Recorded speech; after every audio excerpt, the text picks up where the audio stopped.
99% বিজ্ঞানী বিশ্বাস করেন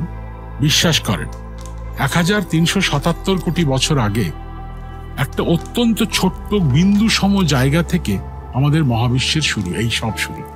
আইনস্টাইন বলে গেছিলেন পৃথিবীতে কোনো বস্তু, মহাশূন্যে কোনো বস্তু সে আলোর গতিবেগের বেশি গতিবেগ হতে পারে না। আলোর গতিবেগে পৌঁছলে শক্তিতে পর্যবেসিত হবে, কিন্তু একটা জিনিস পারে, মহাবিশ্ব।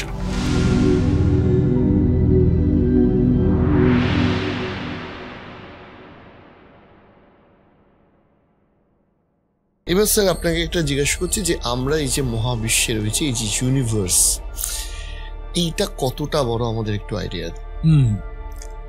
জানেন, সব থেকে বড় নামকরা বিজ্ঞানী নোবেল প্রাইজও পেয়েছেন, তারাও কিন্তু সঠিকভাবে বলতে পারেন না কতটা বড়। আভাস, একটা আন্দাজ। সেটা হচ্ছে যে মোটামুটি 99% বিজ্ঞানী বিশ্বাস করেন 1377 কোটি বছর আগে একটা অত্যন্ত ছোট্ট বিন্দু সম জায়গা থেকে আমাদের মহাবিশ্বের শুরু, এই সব শুরু। তখন ছিল অসীম শক্তি, ইনফাইনাইট এনার্জি। সেটা প্রচন্ড বেগে প্রসারিত হচ্ছিল। যত প্রসারিত হচ্ছিল শক্তির ঘনত্ব কম ছিল। একটা সময় শক্তি থেকে বস্তু তৈরি হয়, কণা তৈরি হয়, তারপর সেই কণা থেকে অ্যাটম তৈরি হয়, সেখান থেকে গ্যালাক্সি স্টার তৈরি হয়, সেখান থেকে আমরা তৈরি হয়েছি। আর সেই শক্তি কিছুটা রয়ে গেছে এখনো, যা কিন্তু আবিষ্কৃত হয়েছে সে 1965 সালে। সুতরাং এই বিগ ব্যাং হাইপোথেসিস, মহা বিস্ফোটবাদ তত্ত্ব, এটা 99% বিশ্বাস করেন। তাহলে এইবারে যে প্রশ্ন আসে, এই যে সেই বিন্দু সম জায়গা থেকে শুরু হয়েছিল, সেটার আজকের অবস্থা কি? আমি 20 বছর আগেকার কথা বলছি। তিন ধরনের গ্রুপের বিজ্ঞানীরা 3 রকম কথা বলতেন। একজন বলতেন এটা তো বড় হচ্ছে, হতে হতে হতে হতে স্তিমিত হতে থাকবে, এর প্রসারণ আস্তে আস্তে হবে বড়, কিন্তু ধীরে ধীরে ফ্ল্যাট, সমান হয়ে যাবে, লীন হয়ে যাবে। আরেক দল বল না, একেবারে না, এই যে বড় হচ্ছে প্রসারিত হচ্ছে, থমকে গিয়ে ছোট হতে হতে আবার বিন্দুতে চলে আসবে। আর আরেক দল বলতে শুরু করলো না, বড় হচ্ছে, আরো বেশি ত্বরান্বিত, মানে অ্যাক্সেলারেটেড হবে, বড় হচ্ছে, এত বড় হবে তার কোনো কল্পনা করতে পারবো না। তিনটেকেই কি করে আমি একটাকে মেনে নিই? ঝগড়া চলত।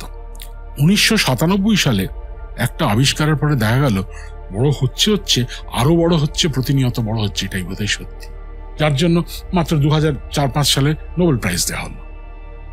তারপরে এখন আজকে তারপরে 15-17 বছর পরে বিজ্ঞানীরা বলছেন সেটাও বোধহয় আংশিকভাবে ঠিক, আংশিকভাবে ভুল। সুতরাং কি হতে পারে, এটা নিয়ে অনেক তত্ত্ব আছে। তাকে প্রমাণ করার জন্য অনেক কিছু মানে দেখার জিনিস আছে। মানে একটা উদাহরণ দিচ্ছি আপনাকে। মনে করুন আমাকে বলা হলো আমার এই বাড়ির চারিদিকে অনেক বাবল ঘুরে বেড়াচ্ছে, রাইট? বাবলগুলো কি রঙের বলতো? মনে করুন এই বাড়ির ছায়াটা পড়েছে সামনের দিকে, তার মধ্যে দিয়ে বাবল দেখলে আমি দেখবো অন্ধকার বাবল, আমি লিখবো ধূসর রঙের বাবল। আর এদিকে সূর্যের আলো পড়ছে বাবলের ওপর উজ্জ্বল, আমি বললো চকচকে বাবল। একটা গ্রুপ বলছে না, বাড়ির চারিদিকে শুধু ধূসর, একজন বলে বাড়ির চারিদিকে চকচকে। সুতরাং পার্সপেক্টিভ। তাহলে আপনার প্রশ্ন আসে, আলোর গতিবেগ হচ্ছে 3 লক্ষ কিলোমিটার প্রতি সেকেন্ডে।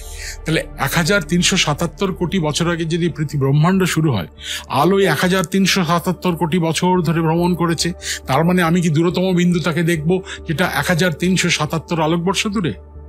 সরি, আমরা ব্রহ্মাণ্ডের এত গভীর অবধি দেখতে পারি প্রায় 78,000 মেগাপারসেক। মেগাপারসেক মানে 1 পারসেক মানে 3.2 আলোকবর্ষ, মেগা মানে মিলিয়ন, মানে 30 লক্ষ।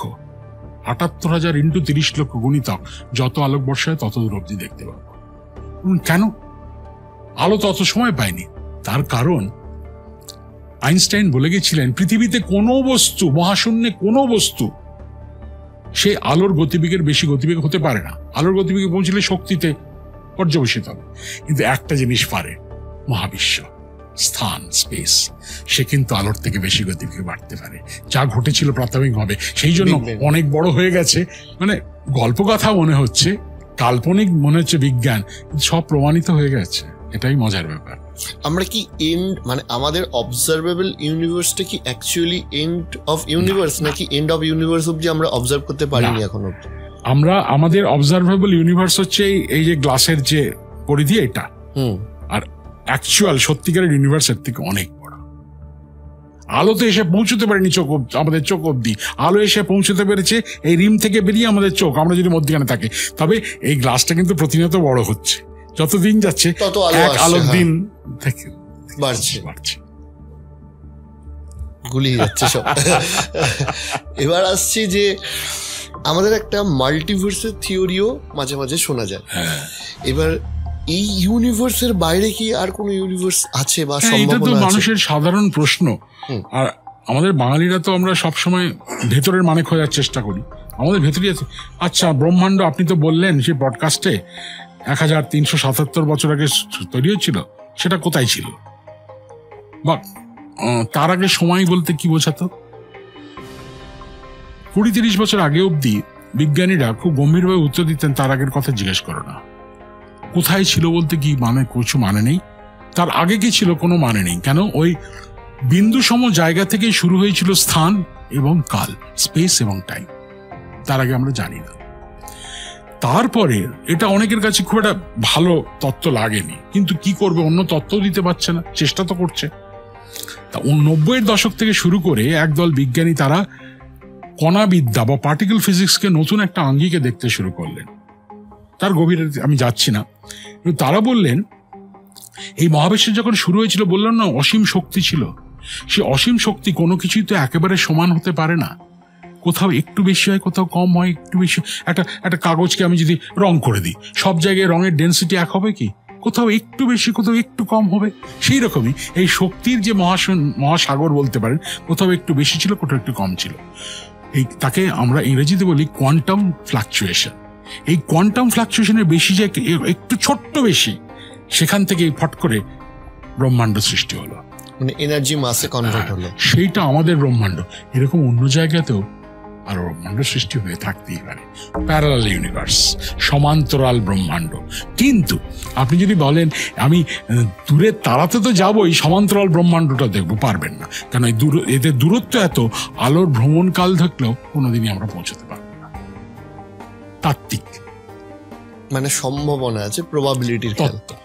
এবার এই যে এনার্জি যেখান থেকে আমাদের বিগ ব্যাং হয়েছে, আমরা কি জানতে পেরেছি যে এই এনার্জির সোর্সটা কি? না, এখনো অবধি কিন্তু একেবারে সেই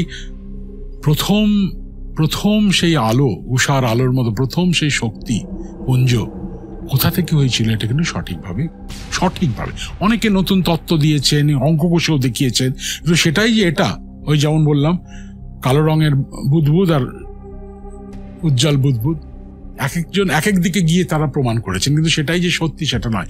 এবং সেটাই হচ্ছে বিজ্ঞানের মজা। বিজ্ঞান কোনোদিন সব প্রশ্নের ফাইনাল উত্তর দিতে পারবে না, তাকেই বলে বিজ্ঞান। তার কারণ আছে, এটা একটু সাইকোলজিক্যাল বলতে পারেন। কিন্তু আমি বলি, মনে করেন আপনাকে একটা মোটামুটি ভালো ক্যামেরা হাতে ধরিয়ে দিলাম, বললাম আপনি একটা শটে এই স্টুডিওর পুরো ছবিটা তুলুন, পারবেন? আপনি ছাদের ছবি তুলবেন, দেওয়ালের ছবি তুলবেন, মাটির ছবি তুলবেন, এই পুরো তুলতে গেলে আপনাকে এই ঘরটা থেকে বাইরে থেকে তুলতে হবে। তার মানে সর্বাঙ্গীন যে আমাদের চেতনা, কনসাসনেস, আর আমাদের চেতনা তার একটা ছোট্ট সাবসেট অংশ। আমরা কোনোদিন অংশ হয়ে পুরোটাকে বাদ করতে পারবো।